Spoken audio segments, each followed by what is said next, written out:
રાજકોટ જિલ્લાના ધોરાજીમાં સ્થાનિક પોલીસે 1 કિલો ગાંજો ઝડપી પાડ્યો છે।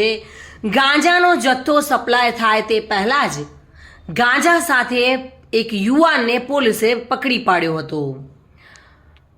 ઉપલેટા તરફથી એક યુવાન ગાંજાનો જથ્થો લઈને ધોરાજી તરફ આવી રહ્યો હતો અને પોલીસને બાતમી મળી હતી। બાતમીના આધારે એક બાઇક ચાલક યુવાનને પોલીસે પૂછપરછ કરતા 1 કિલો જેટલો ગાંજો ઝડપાયો હતો।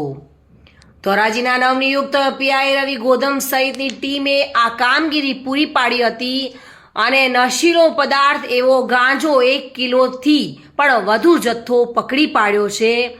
બાતમીના આધારે બાઇક ચાલકની પૂછપરછ હાથ ધરી હતી। શંકા જતાં જ તેની પાસેથી 1 કિલો જેટલો ગાંજો ઝડપાયો હતો।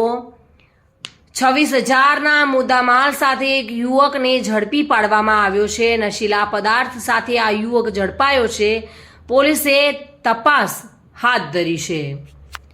વિમલ સોંદરવા સાથે bureau report, today Gujarati news.